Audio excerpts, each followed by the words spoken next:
আপনারা একটু দয়া করেন স্যার, 10-12 দিন যাবত ঢাকা মেডিকেলের চিকিৎসা বন্ধ আছে। থালাপি দাওয়ান লাগবো, কেমন দাওয়ান লাগবো।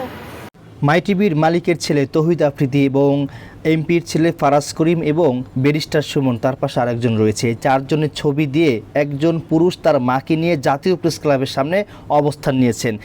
ইনকাম করছিলাম ওগুলা আরো মানুষের থেকে নিয়ে দিয়া, তারপরে আমার মায়ের চিকিৎসা চালাইছে 1,60,000 টাকা গেছে 2 মাসের ভিতরে। এই যে সব ফাইলপত্র আছে এখানে। এখন আমার কথা, এখন চাচ্ছেন কি? এখন চাচ্ছি আমার মায়ের উন্নত চিকিৎসা। জি, হিসাবের কাছে আমি আমার মায়ের ক্যান্সারের জন্য আমি আকুল আবেদন জানাচ্ছি আমাদের কোনো সহযোগিতা করার জন্য, আমার মা যাতে ভালোভাবে চিকিৎসা করে বাঁচতে পারে। আমার চিকিৎসা করার এই চারজনের ছবি এখানে কেন দিয়েছেন? এই যে এখানে আমরা দেখতে পাচ্ছি এই চারজনের ছবি দিয়েছি, আমরা টিভিতে দেখছি, ইউটিউবে দেখছি, অনেকরা বিপদে পড়লে ওনারা সাহায্য করে, ওনারা সহযোগিতা করে, ওনারা পাশে দাঁড়ায়। এই জন্য আমি ওনাদের ছবিগুলো দিছি। যদি আমার মাকে দেখে যদি মায়া লাগে, আমার মায়ের ক্যান্সারের আক্রান্ত, আমার মায়ের পিছনে 1,60,000 টাকা চলে গেছে অলরেডি। আমাদের কাছে আর কোনো টাকা পয়সা নাই স্যার।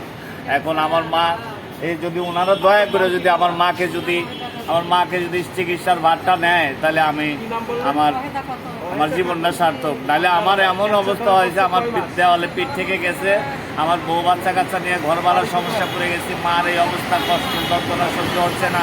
এখন আমার আত্মহত্যা ছাড়া আমার কোনো পথ নাই। এখন আমার আত্মহত্যা করতে হবে, নাহলে আমার মাকে। কতদিন যাবতে এই আপনার মা অসুস্থ? 2 মাস, আজকে 2 মাস যাবত আমার মার এই অবস্থা।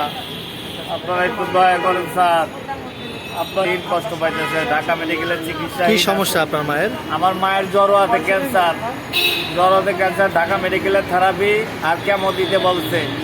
এখন 7টা থেরাপি দেওয়া হয়েছে আর 1টা কেমো দেওয়া হয়েছে, আর বাকি চিকিৎসা করতে পারতেছি না। আমাদের কাছে আর টাকা নাই, আমাদের কাছে আর চিকিৎসা চালানোর মতো টাকা নেই। আজকে 10-12 দিন যাবত ঢাকা মেডিকেলের চিকিৎসা বন্ধ আছে।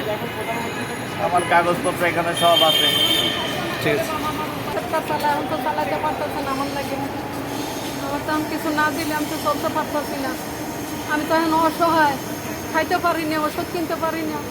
আমার ছেলেরা আমার লিয়ে ঘোরে। থালাপি দাওয়ান লাগবো, কেমন দাওয়ান লাগবো। কারণ একটা কেমো দিতে গেলে 3,000, 6,000, থালাপি দিতে গেলে 3,000, 4,000। এখন তো থালাপি নষ্ট করতে পারি না, বাইরে চিকিৎসা করতে বলে। আমরা তো বাইরে চিকিৎসা তো করার অ্যাবিলিটি নাই, আমরা ঢাকা মেডিকেলের চিকিৎসা চালাইতে পারতেছি না। আমরা বাইরে কেমন চিকিৎসা করবো? আল্লাহ যদি আমার জল আল্লাহ ভালো করে আল্লাহ।